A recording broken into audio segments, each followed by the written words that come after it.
I saw this on Reddit. Gen Z employees are lazy, and we're absolutely right to be. Millennials?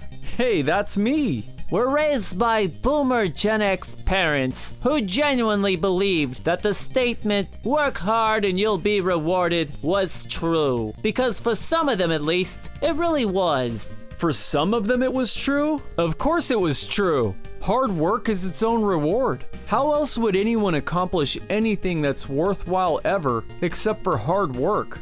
What is this guy even talking about? He goes on, My millennial colleagues complain about the Gen Z mentality, but it's pure jealousy. Gen Z has realized that the reward won't come unless we withhold our labor, which is exactly what we're doing. So in general, we act our wage. Wow. But what reward is this person talking about? Don't you have some self-respect? Don't you want to make something to leave the world more beautiful and functional than the way you found it? Or is this just about money? But where's the sense of adventure? Where's the masculine ambition that built Western civilization? The drive that conquered the wilderness and gave forth the toaster oven, an invention so perfect, so brilliant, that it's remained fundamentally unchanged since like 1910? There's a lot more to work than mere financial remuneration.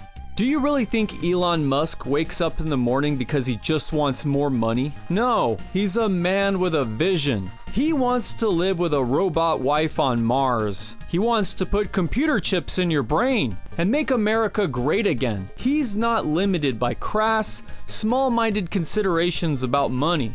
In fact, 30 years ago, I promise you, no man was. All the coolest dudes did all the coolest stuff in spite of money. Money was for like the wife and kids, after the fact, after you were done spelunking through the caves of adventure that we call life. So what in the hell happened? So why are Zoomers, and to an extent Gen Alpha, complaining like this? Why are they so unmotivated? And then it dawned on me that maybe millennials and Gen Xers weren't just intrinsically more adventurous and ambitious, and masculine and cool and good looking, but maybe we were really just more bored. After all, look at the video games we had to work with. By the time I came of age, around the year 2000, the best games that could be played were like Shenmue and Crazy Taxi for the Sega Dreamcast, both of which were basically just work simulators. You can only put in so many hours as a virtual forklift operator, you know?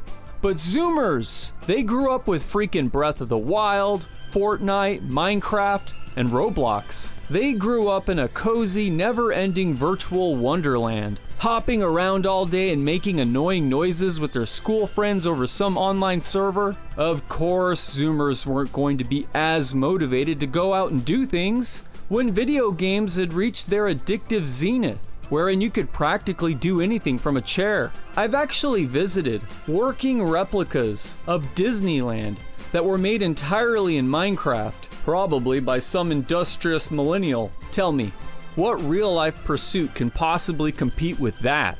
Well, maybe girls, right? After all, it was my wife that got me to stop playing with my forklift back in the early 2000s. But in order to meet girls, you have to go outside and smell right. And sure enough, whenever I read Zoomer complaints online, chief among them is the fact that women stay far, far away from them. Many blame the women for being mean or manipulative. But I wonder if we shouldn't be blaming the video games. And perhaps not video games in general, but contemporary video games, which are so much more absorbing and all-encompassing of our time. When I was a kid, we'd play video games every day, it's true.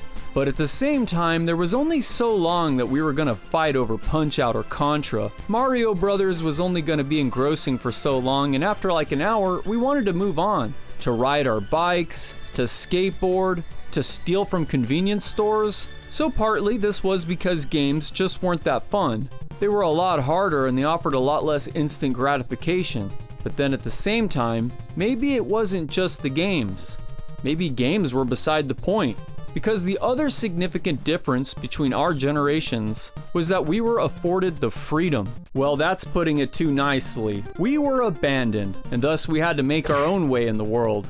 If we found stuff to do or not, it was entirely up to us, and by virtue of that fact, we have always been more accustomed to engineering our own destiny. Zoomers, and younger people on the other hand, are fundamentally the product of school and heavy institutionalization, starting with daycare and after-school programs that went on for decades, straight into their mid-20s. With college and postgraduate programs, there is virtually nothing that Zoomers do or accomplish that wasn't initiated or created by someone else standing above them in some alien hierarchy, and thus, like a bird with clipped wings, they'd rather stay in their standard issue cages. And it's a damn shame, because, well, it turns out that people like that aren't really all that helpful when it comes to keeping the lights turned on, or airplanes up in the sky. And I can feel it. I can sense civilization slipping away from us, little by little, a bit more darkness, each and every day.